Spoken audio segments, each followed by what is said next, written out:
transmissions of Shravakas, Pratyeka Buddhas, and Bodhisattvas are decisive concerning the non-existence of both the self and what pertains to it. And so they are identical in their intent, a space-like state free of elaboration. The transmissions of Supreme Yoga, the sublime secret of Ati, is that of resting in genuine being just as it is, naturally occurring, timeless awareness, within the spacious state in which there is no distinction between self and other. So the ultimate meaning of the enlightened perspectives of all three lower approaches is subsumed within this sublime heart essence. The three approaches of Kriya, Upa, and Yoga, moreover, which employ oneself, deity, meditative absorption, and clouds of offerings, are identical in holding that spiritual attainment comes from the complete purification of body, speech, and mind. However, according to the secret and most majestic transmission of the Vajra pinnacle, appearances, sounds, and awareness are completely pure, timelessly the deity. Spiritual attainment is fully evident as the complete purity of body, speech, and mind, and so the enlightened perspectives of all these approaches are subsumed within this sublime heart essence. In the three stages of Maha, Anu, and Ati, moreover, the universe of appearances and possibilities is a pure realm of masculine and feminine deities. These stages hold that the unwavering nature of phenomena is naturally occurring, timeless awareness. For basic space and timeless awareness are inseparable in their total purity. Given that everything is completely pure within this sublime, excellent secret, the immeasurable mansion without being created is a blissful realm, a timeless expanse. Within this infinite and all-pervasive state, which cannot be divided into outer and inner, there is nothing to characterize in the light of your value judgments. With everything timelessly infinite, the spacious expanse of Dharmakaya, the enlightened perspective of all these approaches are subsumed within the heart essence of the supreme secret. Perfection in one, perfection in everything. The expanse within which all phenomena are subsumed is itself subsumed within the supreme state of spontaneous presence, a timeless and naturally lucid state of utter relaxation. This is the sixth section of the precious treasury of the basic space of phenomena, demonstrating that everything is subsumed within awakened mind. From the precious treasury of the basic space of phenomena along Chen Rabjan. I usually have the links to these on the site somewhere. What's the site? podcast.compassionaterecovery.us. That's US. This episode is dedicated to Dave Dotan Davis, March 22nd, 1971 to June 18th, 2023. His mother sent this to me, my friend Dave, little Dave as we called him in Santa Cruz. We got sober in Santa Cruz AA. I was sober 12/4/97, and Dave was sober a little while, a couple of years at the time that I came in, but he had a lot of other struggles, a lot of the things that I've written about, additional struggles, we would say in AA, problems other than alcohol, but of course, with the compassionate approach, we can still treat those instead of saying, hey, you got a problem other than alcohol. At any rate, Dave was a complicated guy, and, addiction took him. And he was responsible for me really getting to know everything about Santa Cruz at the time and all the Noah Levine stuff before all that started. And when we were all going to the Wednesday night young people's meeting of AA at the Grace Methodist Church on Soquel. I can't believe I just remembered that, but yeah. And that's when I was there, and I got sober in 97, so 97, 98, and 99, something like that, before I moved to Portland. Dave actually followed us up to Portland. Wound up on the streets, really struggling. I lost touch with him. Couldn't find him for a long time. Asked after him, asked his mom, asked him. But all we can do is pray. This was a brother on the Dharma path before any of this Dharma recovery, before any Dharma punks, before any refuge recovery, a long time ago, at the origin of that, young people in AA in Santa Cruz and the burgeoning movement of Buddhism and everybody getting Buddhist tattoos and all that kind of stuff, following Noah around and all that. So anyways, I let him know, and he said, thanks for letting me know. And Dave really looked up to Noah and let some of his other friends know. So there will be a memorial.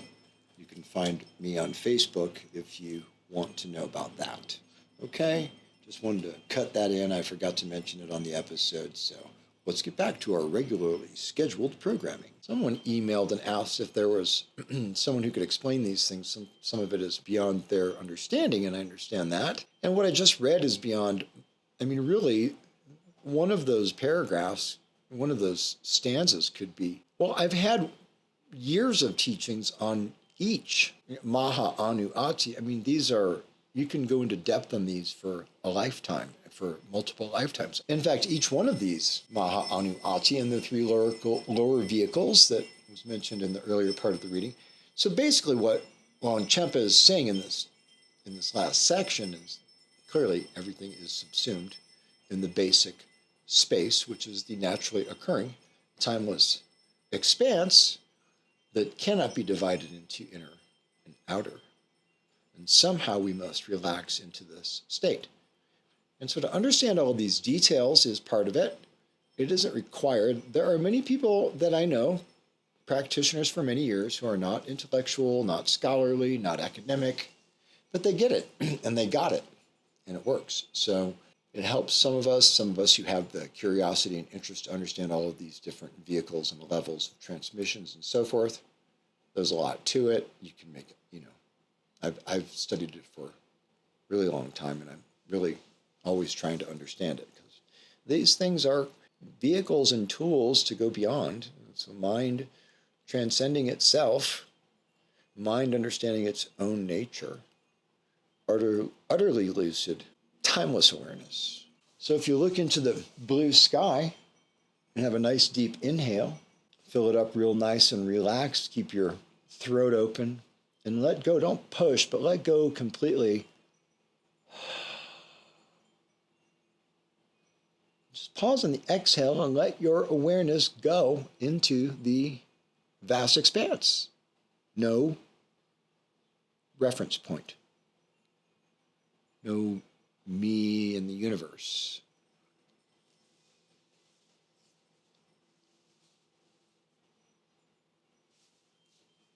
Well, the blue sky the other day for me, which is normally a 360-degree view of blue, like I've got a blue lid, like I live in a blue dome. And the blue sky is my deal. I've been on, since, I remember 2005 reading one of the Padmasambhava quotes, and he had said, about the blue sky, and notice if your mind is like that at all, like is there something about the blue sky that your mind, it's like the nature of your mind somehow. So that's a teaching.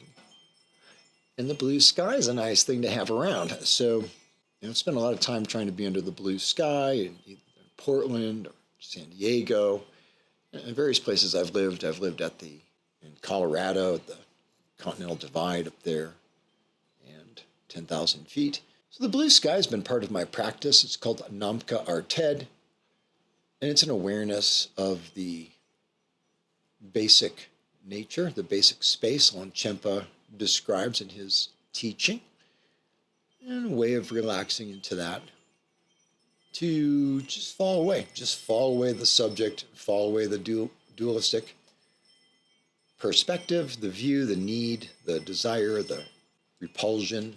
So the blue sky is my deal. And the other day, I'm just trying to have a day, and I look and, we're pretty high up in the mountains, and, it's all mountain, and there's a lot of it. And there was some smoke, and it was real close, and then it was really big, and then it was really close and really big and moving really fast. The smoke, I don't know, the anxiety, the panic, like I couldn't function. PTSD just locked my system. I understand what PTSD does to my system, and I have the ability to cope and employ helpful treatment and recovery and spiritual techniques because I studied this when I wrote Compassionate Recovery, Mindful Healing for Trauma and Addictions. So if you understand this, then you've got a kind of you've got a kind of an overview. You can get a perspective that you didn't have before. It takes training, and that's why the book has lots of trainings in it for you and suggestions for where, you don't have to do those, but if you understand what's in compassionate recovery, what it's about, you'll be able to deal with yourself in a more effective way as a practitioner of recovery, as a Dharma recovery practitioner, as a Buddhist in recovery, as a refuge in recovery, as anyone in or out of recovery. These are all applicable principles. We think they're made for us specifically, but they're made for us beings, all beings specifically. And one of them is this, this practice of integration and being in the nature of space without having a thing to hold on to or to push away from or to identify with. But it's really hard when the smoke came and I fell to my knees puking several times. Well, I was puking because I didn't have enough. I couldn't get enough water because I couldn't stay wet. I couldn't stay hydrated enough, and I couldn't keep my sinuses free. I had to go put Vaseline in my nose and do all this stuff and run around and take care of people. So I realized, and this was a really shitty thing that I didn't want to realize.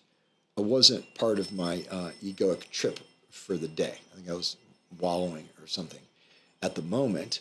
Wasn't feeling that great, about something. And then, look outside and I see this and it's rolling and it's growing.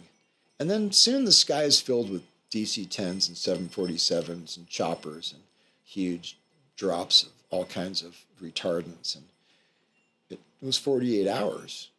And there was a moment at that evening, and I sat there, after what happened, I just really was in shock. And then I realized, I said, well, I got to get my animals and I got to take care of the people. And someone said, those people are not your responsibility. I don't even remember who said it. They said, they're not your responsibility. I beg to differ, and they are. But I didn't, so I just went and got my food, water, clothing, animals, devices, charging devices, things you would have hated if you left without. And I was ready, but then as soon as I got ready and, the cat was in the crate and everything, so I decided I couldn't abandon ship. And I said, well, if the flames are going to be, if I start to feel gusts of heat and I start to be unable to breathe and I feel heat, or if I see any ashes or things like that, then we got to go. And then we stood there and we waited, and the sheriffs and everybody and all the responders, all the amazing superheroes. Hey, if you're a firefighter, let me tell you something. You ever see me, I'm buying you lunch.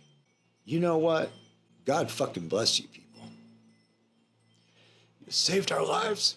You saved the town from burning. You saved the land.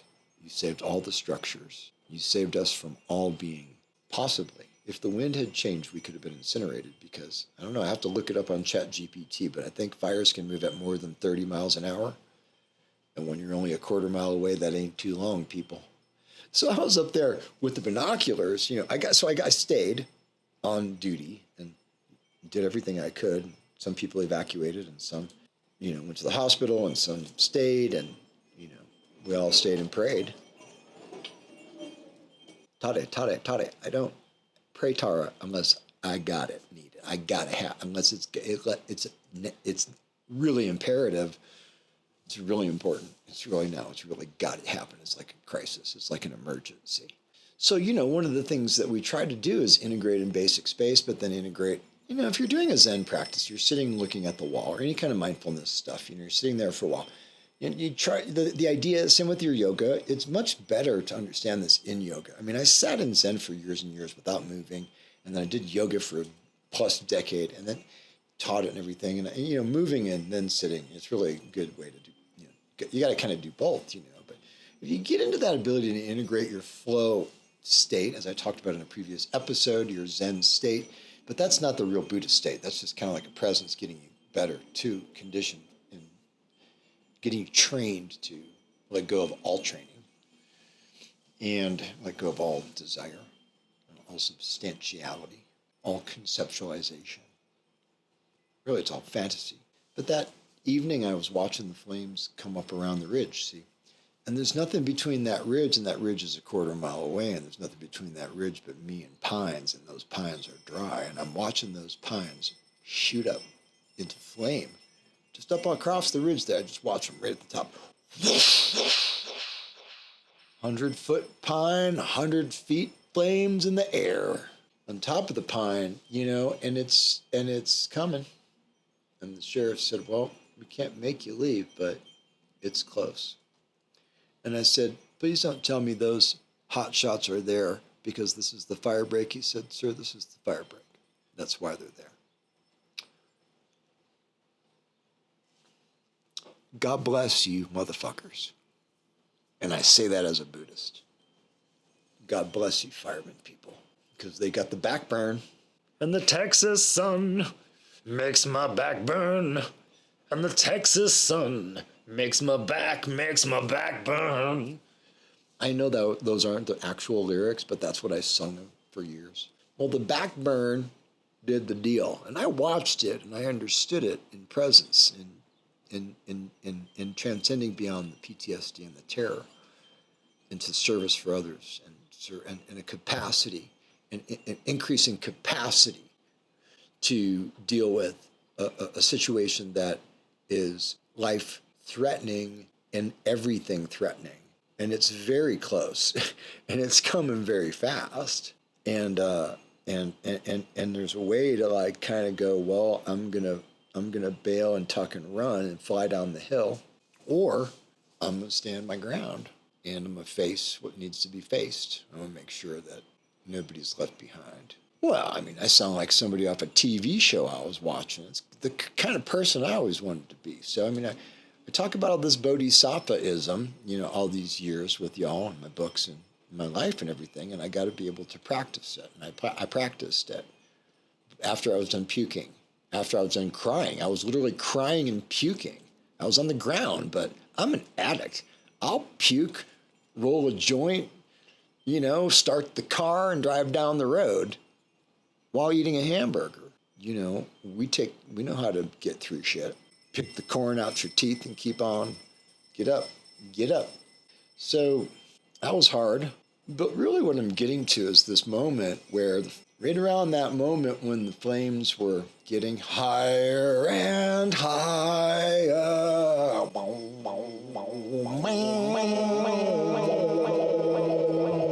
It's a pretty good Sabbath. Those flames were getting higher and higher. How you going to integrate? How you going to be beyond duality? How you going to be? What's it going to be, boy? You a practitioner? You want to be a Buddha? You going to talk some shit? So, I'll let that aspect of myself ride up, get on it, and look at it. And there it was. And I breathed it in. And I'll let it go. In the dimension of fire. And I thought for one moment, wow, when I practice the elements practice and being able to absorb into these elements and into the dimension of light, say in a Mahayoga approach, for example, it's one thing imagining, it's another thing when the flames are a quarter mile away barreling towards you. And I'm not saying I'd have stood there into the fire like some kind of knucklehead, but my teacher said if you find yourself in a situation with the elements, like the wind or the water, integrate with that, dissolve, let it blow through you. Essential basic space. Tom will say occurring, natural awareness, vast expanse, heart essence, Vajra pinnacle, chief realization of all Buddhas, Bodhisattvas, 3 times 10 directions. Quote it, drop it. Those are all words. They can be useful. You can't rely on them because you got to go to the wordless. Inhale. Find your presence. Let it go. Let your presence ride away from the sense of self, concrete objective, just being. Radiant light, endless presence. Lay back, lean back, you're in the consciousness of Buddhas. These are the tools, these are the transmissions. I'm not a master. Find Yeshe Namkai. Find Igor on my podcast site under guest instructors. Find these teachers. But I'm not talking about some bullshit. I'm not making it up. I'm not reading it from a book. I'm doing this in my life as a Buddhist in recovery, as a Dharma practitioner, as a person with an ACE score somewhere around 8 or 9 or something. Maybe it's 7, maybe it's 8. I don't know. It depends on what I'm thinking at the moment I do it. What's the ACE score? Adverse childhood experiences. Check out Compassionate Recovery. Get a copy today. The 12-Step Buddhist is doing well since 2009. It continues to get out there. Grab a copy of the 12-Step Buddhist. Give it to your client. If you're a therapist, if you want a free hard copy of Compassionate Recovery, I will take it out of my own pocket and send it to you. As a clinician, you need to know it. As a person in recovery, you need to know it. I mean, I can't overstress it.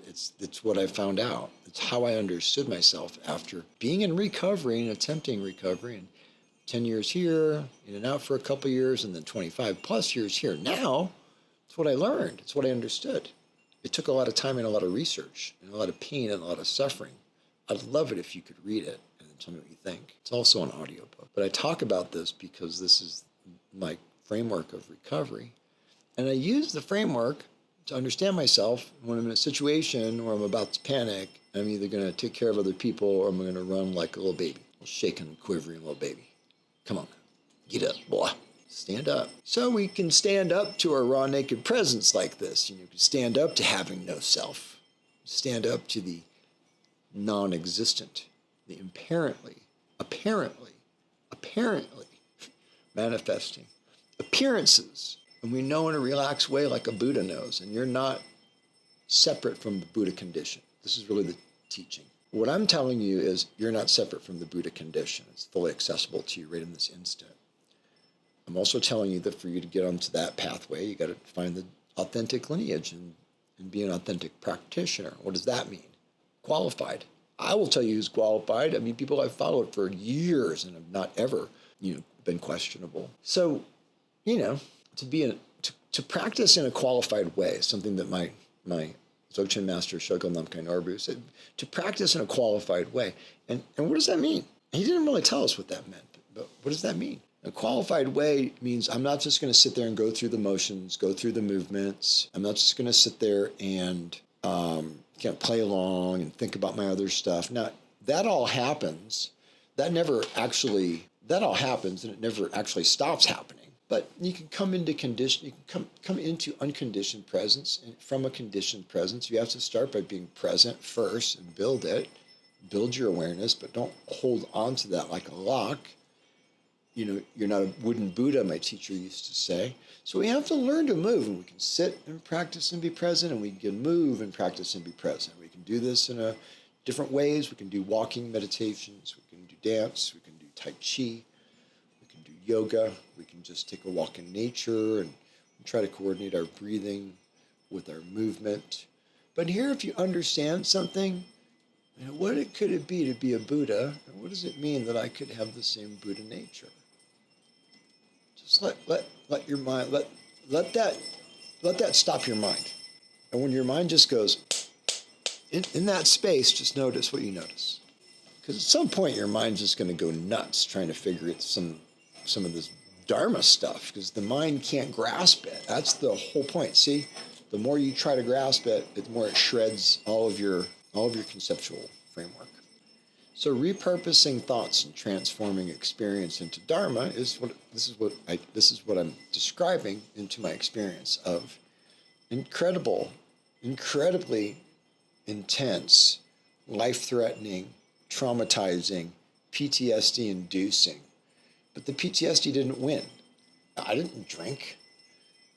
I'm still here. Everybody's alive. I prayed.